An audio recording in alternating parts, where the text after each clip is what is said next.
What's going on, everybody? Welcome back if you're here before. I'm Neon Mushroom. Today, Max and I are on the same side of the table, which is weird. Normally, only he sits here, but we're here not to play Magic for you. The Magic that we're going to be covering for the next few videos, we've already played, and we're not playing it every round because we're going to be doing, I'm going to call it faux coverage of the Premodern Pandemonium Monthly, the first one we ever did. We got 15, 16 players. It was really sweet, and I went ahead and recorded a stationary table for the entire thing. And we're going to go over that footage right now because I think if there's one thing the internet definitely needs, it's like way more pre-modern content because there's not enough. This format is fun. It's very fun. I'm so glad you introduced me to it. This format is fun. It doesn't rotate, so when you pick up a card, you feel so much better. You know it's not going to go away. Absolutely.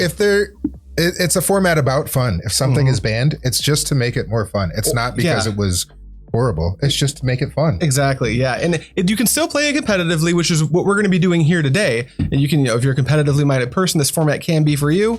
It's just, you don't need to, it's not that serious, which is a really fun part about it. Before we get into the coverage today, I do want to say that we also have our patrons are about to engage in the first Discord Premodern tournament. And that will be leading to a content chain of us playing out the top 8 here in the studio. Max will be here. I'll probably be recruiting Chris Shavers. You've seen him on the channel, and Guy Marshall Scott, and we'll play out that top 8. And there will be a very light, albeit, but a prize structure. So if you want to be a part of that tournament and you're not a patron, you don't need to be a patron forever. You just sign up once and you can queue up if that's what you're into. No, you need to be a patron forever. Join us. Absolutely not. I'm not that money hungry. I think of it as like a tournament entry, like spend $5. Yeah, you can play an online tournament. Absolutely. That's no big deal. But that's the last of my self-shilling. Today, we have the first round, which we do have the actual deck list for. We grew up watching Cedric Phillips and Patrick Sullivan do coverage, so we've I don't see enough of that anymore, so here we are. We have... I don't know, Corey Baumeister does a hell of a job. Corey does do a good job. I love listening to him talk. Absolutely. I love his laugh, too. It's so good. It's so good. But we're going to be doing... It looks like we've got Sligh, and that's Ryan Gates on Sligh, versus Mike Swik on The Rock. We can go ahead and get into the deck lists right now, actually. I'd like to take a look at what they're playing before we actually get into the games. And we'll start with our boy, Ryan Gates. This is his main board for Sligh, and it's super typical. Max, I know you haven't. This looks very typical for Sligh. I've gotten to play this deck a couple times and play against it. It just looks like it goes. It just punches people in the face. If this was a control deck, it'd be about controlling your opponent's life total. Yep, absolutely. The deck, and some things that maybe if you're not super into Premodern and you're just looking at the numbers and wondering what's going on, some of the explanations, like why are we playing 8 fetch lands in a deck that only uses red mana? It's specifically for the cards Barbarian Ring and Grim Lavamancer. They will track cards in the graveyard and can be used to push extra damage. And then there is, of course, the card Urza's Bauble, which very similarly just adds air to your deck. It allows you to draw into gas more often. We have a card like that in Modern called Mishra's Bauble, his brother. Very similar play pattern. And one thing I will say, this is a little deck building mechanism you'll see here. Let me see if I can find a single copy of Seal of Fire in Ryan's deck. I actually cannot, and there's a reason for that. Seal of Fire, typically a better card than Shock because you can kind of put your Shock on layaway. You don't have to worry about breaking a standstill or anything later in the game because it's already in play and you can just use its effect. But cards like Shock can be cast if you rip them off the top from an Urza's Bauble draw. Yes. So that's a big deal. Yes. And we'll get into sideboards post game 1, but I do want to take a look at the second player's deck. This is Mike Swik's The Rock. This is also an incredibly typical looking rock deck. We've got our Blastoderms, Ravenous Baloths, 1 Deranged Hermit. This isn't Rexer, which is the recurring nightmare survivalist. This just plays a single recurring nightmare and just plans to out top deck you by having each of its individual cards be just stronger on average. This is the precursor to Modern Jund. You're playing 8 discard spells. They're very powerful if you can lead on Duress and then go into Cabal Therapy. Save yourself a lot of life instead of having to cast a Thoughtseize, especially since some of your lands like Llanowar Wastes or City of Brass are going to kind of hurt you a little bit throughout the rest of the game. That's another thing about Premodern is this is an enemy colored pairing, so you don't get to play, there's no point in playing any like fetches or anything. So you do have to do weird stuff like we see a City of Brass in the mana base, because after Llanowar Wastes, there's no more like obvious duels that are super good, which is just kind of like a side effect of the format itself that we're playing here. But let's go ahead and without dilly-dallying anymore, we're going to get into the game. Let's see if we can get a die roll. Oh, there we go. We see 5 into... is that 6?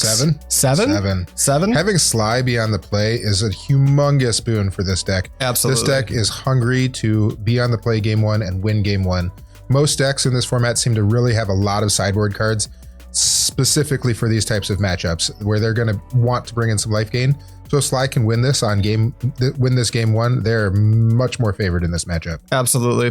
Probably the best turn 1 this deck can produce is just the good old Mountain Jackal Pup. Yep. So if Ryan's able to do that, Mike's going to be pressured pretty hard to have an immediate answer, given Mike does play the cards Wall of Roots and Wall of Blossoms, which kind of block in a really advantageous way against the Jackal Pup. But Ryan will be able to get at least 2 points of damage in, unless Mike's in the business to block with like a Birds of Paradise, which I don't see happening. No, you want your birds to actually be doing bird things.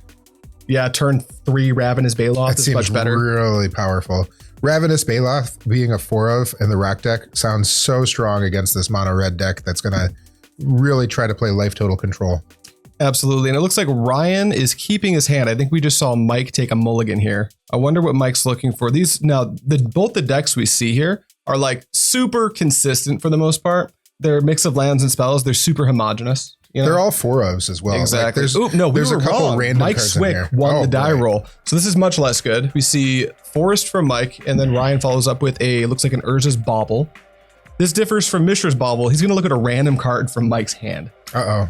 Sees that Wall of Roots right away, knows what's coming up. That might change some of his play patterns where he might not prioritize getting a Jackal Pup into play because it's not going to do anything. If he had something like a Grim Lavamancer instead, that sounds like it's going to have a little bit more reach than a Jackal Pup. 100%. And it looks like that's exactly what we're doing. Grim Lavamancer into play. That means the Wall of Roots. You can't block the activated ability from the Grim Lavamancer, which is great. Yes, and that Urza's Bauble is already doing exactly what it's supposed to do with that fetch land of there's 2 cards in his graveyard and he hasn't done anything yet. Yep, 2 in the bin. That's going to give you an immediate activation off of the Grim Lavamancer. The deck's so mana efficient that he'll be able to likely spell plus activate the Lavamancer next turn, which is also super helpful. All right, here's the Wall of Roots. Do we have a follow-up? Mike's mana is perfect as well. Basic Forest, basic Swamp. Yep, no pain. With a Mana Dork. Oh, let's go. Oh, another Grim Lavamancer. That was a fast turn. Don't do anything. Got it. Ooh, no Perfect. land drop. Sligh can sometimes do that, but now we're seeing a Duress, which is much less good. I wonder what we take here. Wow, that's a lot of targets for Duress. That's infinite targets. Everything but Grim Lavamancer number 3. What a rough draw. I wonder how many he kept in his opener. I think out of these cards, I'm not taking Fireblast. They're not even at the mountains they need yet. You can't take Lavamancer. Curse Scroll, there's too many cards in hand. Dart's good in the graveyard. I think it's Bolt. I think Bolt is the right play as well. He might be afraid of the game going long and trying to get that Curse Scroll out early, but Ryan doesn't have land 2 yet. Nope, Ryan does not have land 2. That means he's kind of just reduced to just 1 Grim Lavamancer activation a turn, which against the Wall of Roots and the mana advantage from Mike just probably isn't enough. Now, if Mike fails to keep going and all he has is 0/5, those 1/1s can just keep attacking right through his 0/5 if he floods the board with enough creatures, and they're not going to die. Yeah, absolutely. Yeah, the Wall of Roots having no power, it's not providing pressure. It's just doing exactly what Mike wants it to, which is extending the game and accelerating him to another Wall of Roots. So that's going to make that go wide strategy a bit worse. Big old wall right there. Yep, no damage. And you were right. He did take the lightning bolt with that Duress. I think that makes the most sense there. It's just the other legal targets seem like much worse. Agreed. Ooh, we got a land drop too. Land 3 is nice. Does he have another spell? Another wall, maybe Wall of Blossoms, Wall of Roots. Wow, that would be incredible. There's no getting through these walls. Nope, it's another Wall of Roots. Well, you can cast any spell in his deck. Next turn, Mike can produce 7 mana easily. Sounds great. And next turn is his turn 4, so that's a meaningful amount of acceleration. Ryan did not draw land 2. Boy, this deck is really happy to see 2 lands and then not draw any more lands, but not seeing that second one is going to put a real damper on Ryan's game plan. Absolutely. It's brutal. It's not great. The deck also does play 20 lands. You know, it's not like some super low land count or anything, but I have seen Sligh players keep 1-landers and it paid many dividends. Just in this case, it's not doing very much. We see a Duress from Mike's side. Here, it's probably just like, what do you take out? Well, it looks like we're going to have a response, which is Shock. Right to the dome. That doesn't look like it's going to be good enough, though. No, I like that play, though. I think you have to, right? Yeah, that could have been the other spell that he would have taken with that Duress. You do kind of have to get that out there right away. We can't quite see the card all the way to the left, but for what I'm looking at, it might just be Curse Scroll. That said, he's nowhere near casting it. Maybe it's just Fireblast. This is definitely an interesting Duress. What do you end up taking? Takes the Lava Spike? I guess the one defensible point of He taking can't Lava flash Spike it back without losing his one land, so he's definitely not going to be doing that anytime soon. And it was the one non-creature he could just cast and get immediate value. That is a Baloth. Yeah, this game feels pretty... That feels pretty over. Poor right now. That's not great for Ryan, unfortunately. No, Ryan drawing a 3-mana spell. Is that a Ball Lightning he just drew this turn as well? Mm-hmm. Boy, we're not looking good for we just see Sligh it pass here. back. That's not great. He can start just activating his Grim Lavamancers. There's enough cards in his graveyard to start doming. Yep. But we got Mike at 18. You know, that's going to take quite a few turns. That's a lot. And that Ravenous Baloth is an absolute clock. It is. Now, Ryan could double block this Baloth and shoot it before damage. Oh no. No, it's Pernicious Deed. Wow. So good. Oh, poor Block. Ryan. Yeah, you got to pop the block, then activate the Grim Lavamancer. Yep. Just dome you for 2, bring you to 16. What's the out here? If you're Ryan, what are you looking for? I don't think there's an out. I can't think of a single thing that's going to be an out to this. He doesn't have enough lands to get his spells on board, but he's not attacking with any creatures. It's definitely not drawing anything on the ground. We see a concession there. That was a beating. Boy. Sligh did not have a good time that Mike's game. opener was, this deck is not known to be quick, but Duress into Dork that blocks everything. That was pretty sweet. You don't need the deck to be quick if you can stop your opponent's deck from being quick. Yes. Then you just win in the late game. All right, well, our players are sideboarding. Let's go ahead and take a look at what's available in sideboards. We'll start with the Ryan sideboard because he did take a loss that game, and he's probably looking to bring in a good amount of cards. So let's take a look at what we got here. A couple Red Blasts, obviously. Do nothing in this matchup. Nope. Same with Pyroblast. Flaring Pain is a card that stops damage from being prevented, which I don't think comes up in this matchup. I think that's either. really important for white decks where they have some Circle of Protections. Yep. That's going to stop a Circle of Protection for that turn. Yep. Overload, I'm not too certain about what he's bringing in Overload for, but the next card, Tormod's Crypt, I can assume is definitely coming in. I could see some number, maybe not the full 3, but just some number to make the recurring loops not as good. That said, if you draw Tormod's Crypt and your opponent's not on the recurring plan, that's going to feel pretty bad because it's just air. The next card, Price of Progress, I think is a pretty good shoe-in, given it's not a great early game spell because Mike will be playing a good amount of basic lands, but between that Volrath Stronghold, the Dust Bowl, all of the Llanowar Wastes, I think Price of Progress can do a pretty good Boros Charm impression in this matchup, which I think is a fine place to be. Yes. Now, we didn't see any non-basics from Mike that last game, but Price of Progress, like Adrian said, is going to definitely do some more than 2 damage, most likely, over the course of the game. Absolutely. And then I believe he'll probably bring in the Sulfuric Vortex as well. It's just going to stop life gain, so the Baloth loops won't function. And it'll just put a permanent clock on the game that Mike will just have to respect the entire time. Seeing that Baloth and knowing that green has so many great ways to gain life, Sulfuric Vortex is definitely coming in. Absolutely. And then there's no white permanence, so we don't need to worry about Anarchy that doesn't do anything. And then looking from Mike's side, he probably has some action as well. Tormod's Crypt, probably not so much. Withered Wretch, I don't know. There's an idea to bring in Withered Wretch, especially since fight Threshold. You can fight Threshold. You can fight through Grim Lavamancer, make it not really as usable. Yeah. However, that doesn't seem like the way to go unless there's really cards in his deck that he needs to get out. Now, I think these Vendettas are coming in for sure because they destroy a non-black creature and the controller loses life equal to the toughness. Yes. Every creature in Ryan's deck has toughness 1. Yes, that sounds great. Which is incredible. Taking 1 damage instead of 6 off of Ball Lightning is a wonderful use of 1 mana. I could see some naturalizes coming in for sure. I would definitely bring in those naturalizes. We saw Curse Scroll from Duresses in game 1. He didn't take it because Ryan was not on any never made a second mana. Drop, He didn't have enough to do that. But knowing that these Sligh decks play Sulfuric Vortex and you want to be able to leverage your life gain, those naturalizes are definitely coming Absolutely. And then Spike Feeder is just a repeatable source of life gain with their recurring Nightmare. Chainer's Edict is just removal, so I have to imagine it's pretty solid. I think Masticore might be a little bit too grindy. I think Masticore is going to be an awesome bring-in, especially since you just said how all the X1s.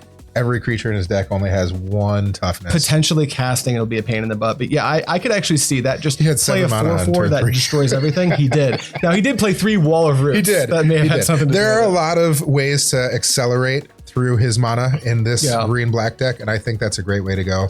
I don't think we need any Engineered Plagues because it's not a tribal deck. But I can see every creature has a different type. You're right. I can see the bringing in the Orangutan to for the same reason as Naturalized. Yep. Absolutely. Yep, and it's a body to block. 100%. Beautiful thing about doing this not live is we can rewind a little bit because our players have gotten into their game already. So we restarted that. Mike Swik is up a game, so looks like Ryan's on the play, which makes infinite sense. And we see a Wooded Foothills opening. Do we see the Jackal Pup? That's still got to be the best opener possible here. Yeah, Mogg Fanatic's not too bad, especially if Mike goes and leads on a Bird of Paradise. Absolutely. You're going to get in there for one, and then you're going to slow down his game plan of ramping. Yep, 100%. All right, we see the Mogg Fanatic, and then probably a pass. I could see a Bauble coming down here. Usually, I think you would lead on the Bauble before playing your spell, though. Here we go. Now, here's a Llanowar Wastes. This land requires life to make colored mana, which is huge. Ryan loves seeing this as his turn one land. Not thrilled about the Duress, I'm sure, but what if he kept a hand of all creatures this time? That would be incredible. That would also be incredibly unlikely. Yes. It looks like the only target is just a creature? Nope. He auto put the target in the graveyard. I think we took an Incinerate. I think that's just went to the graveyard. No, I think that's a fetch land down there. Oh, is it? Okay. And then I believe no, there it is. There's a Sulfuric. Is that an Incinerate? That's what that was. Yep. So one choice. He's definitely got lands this time. And we see a Ball Lightning there. So we know what's coming down on turn 3. Yep. It would be a phenomenal vendetta target for Mike, though. Absolutely. But this turn, I think Mike's pretty priced into playing one of his walls, whether it's Wall of Blossoms, Wall of Roots, either of those would be a pretty solid play here. Just get in the way of the Mogg Fanatic. Stop that train. Oof. A second Llanowar Wastes. Now here we just want to see price of progress for the rest of the game. Yes, Ryan is absolutely loving how much damage Mike's mana base is going to do to him. Yep. Ooh, no play. Oh wow. No play. He's definitely holding up some removal for this. Must be, yeah. Now, if he is holding up removal, I think you're supposed to take out the pup in damage, or not the pup, the Mogg Fanatic in damage. Well, he's holding it open. He knows about the Ball Lightning. Uh-oh. Sulfuric Vortex seems like a great draw right here. This is exactly what Ryan wanted to see. See, Mike wants to drag the game out late, and Ryan just put a permanent into play that said, we are on a clock now. And there's no gaining life. Exactly. So Baloth here is just a 4/4. Not that it would be a poor card to play, but you can't use it in, like, say, a recurring nightmare to just bring your life total all the way up to 40 or something like they could otherwise. Absolutely. Ryan's hand is definitely shaping up to be much more effective this game. We do have 4 lands. We see a 4th land in his hand, but I see, is that a Bolt and a Ball Lightning in there? If it is, then Ryan top deck perfectly. That is 9 damage in hand that he can cast this turn. Yep. On top of taking 2 every turn from that Sulfuric Vortex. Oh boy, I bet we're naming Ball Lightning. The Ball Lightning you knew about. That takes out 6 of that 9 damage you were talking about, which is a huge deal. What a nice draw. And we're not having to pay life because he also dropped that basic swamp. So now the only thing moving this game along is the copy of Sulfuric Vortex. Was that a price of progress? I believe off the top of the deck that was a price of progress. That's 4 damage. It's 4 damage. Good. It speeds the game up by 2 entire turns from where it's at now. Taking out a wall instead of life. I don't know how much I enjoyed that one. I actually like that. The attack, now the Mogg Fanatic can continue to get in. Indeed. And he still has a clock going from that Sulfuric Vortex. Absolutely, yep. That also would stop him from flashing back that Cabal Therapy, which seems pretty strong. I think that's really important. Yeah, 100%. Let's see what Mike does. Mike's on his turn. He drew a card. Do we have a 4th land drop? If we do, we probably... Ooh, Volrath's Stronghold. That doesn't hurt him. It does not hurt him. Boy, is that a non-basic land. It is. So that would make Price of Progress deal 6.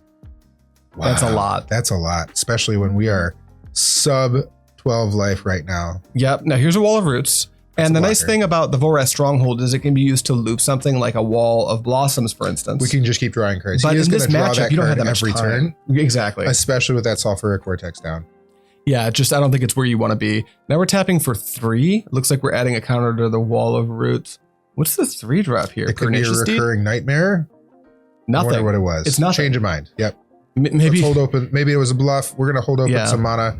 Hopefully have some removal to move forward with this. We're seeing land number 5 for Sligh. That's a lot of lands. That is not something this deck wants to see, which is a reason why it's also playing 8 fetch lands. It's in this deck, it really is just thinning and then graveyard filler. 100%. Yeah, and the thinning isn't something that usually has like a huge mathematical impact on the game that you play, but when half of your mana base is fetches, after the first couple fetches, you actually do start to push the numbers quite a bit in your favor. Yes. To not continue to top deck mana sources. There's not too many more basic mountains that he can actually draw in this. Ooh, matchup. Therapy.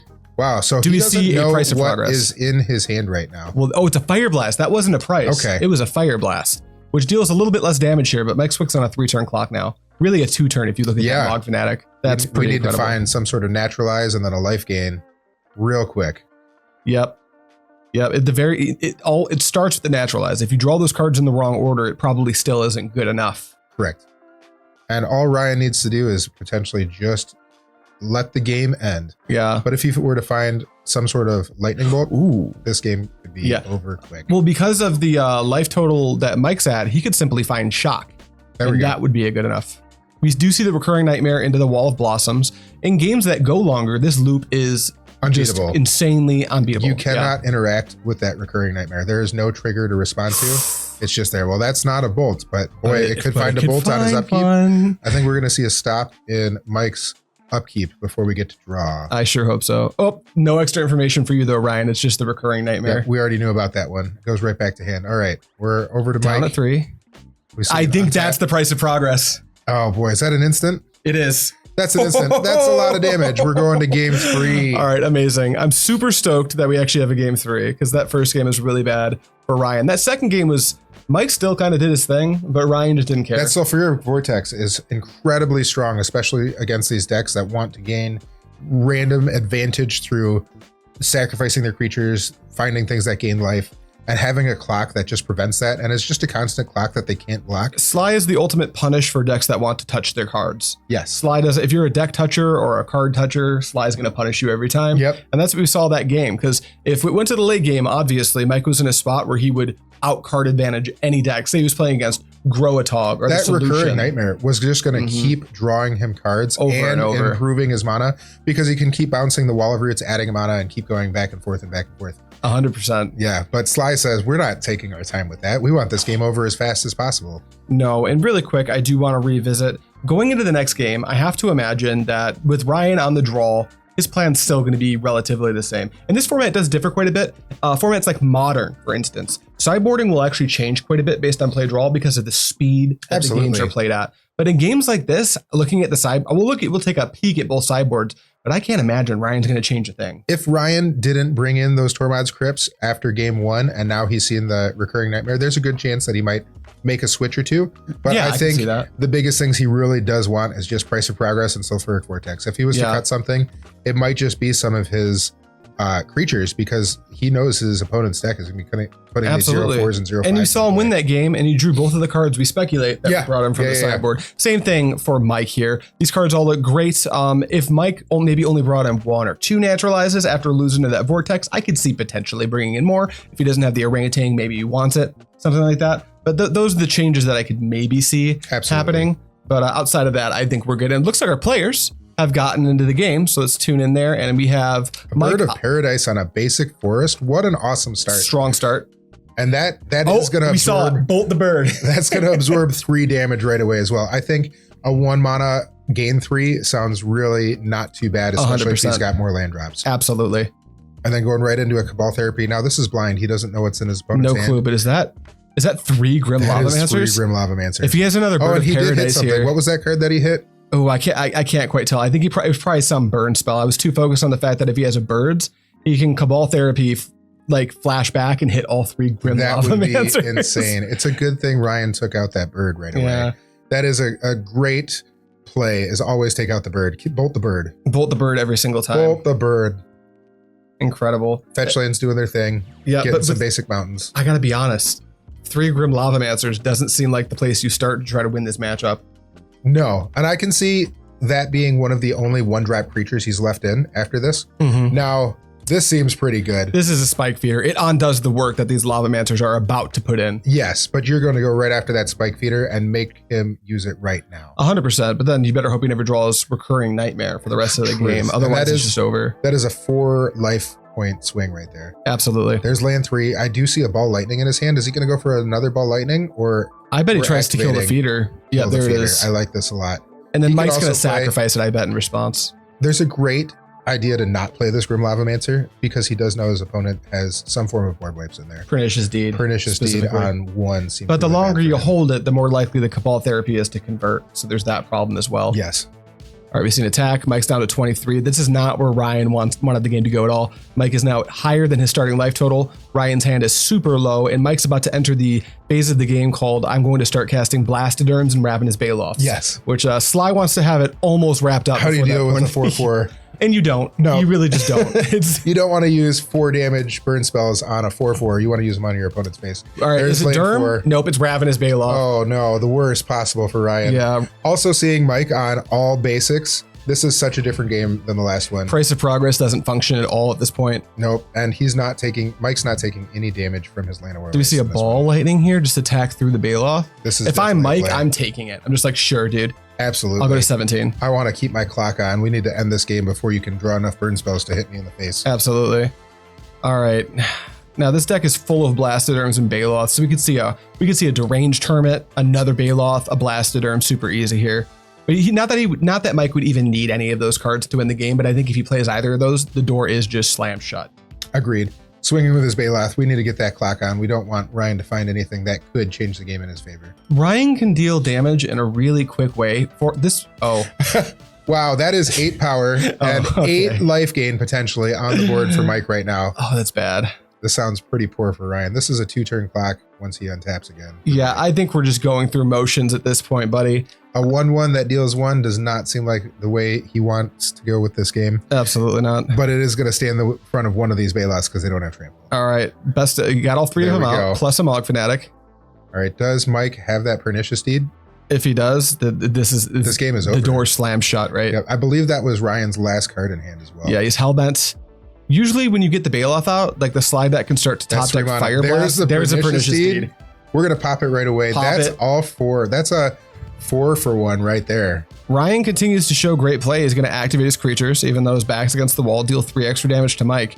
But with pocket gain 8 and 8 power in play with Ryan at 14 on a 2-turn clock, I can't think of a single sequence of draws that even lets Ryan attempt to stabilize. No. This is just so bad. We're swinging for 8. He's dead on board. What Yep, can he find? take a draw. Mogg Fanatic is not going to do it.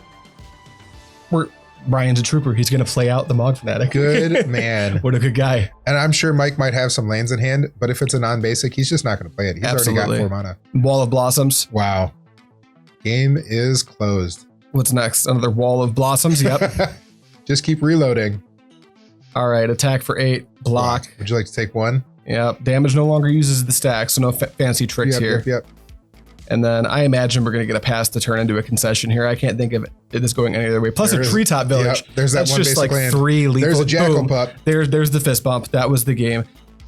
What That an was- incredibly swingy game from game 2, Mike being on the back foot the whole time with those Llanowar Wastes, to game 3, nothing but basics, and then Ravenous Baloth.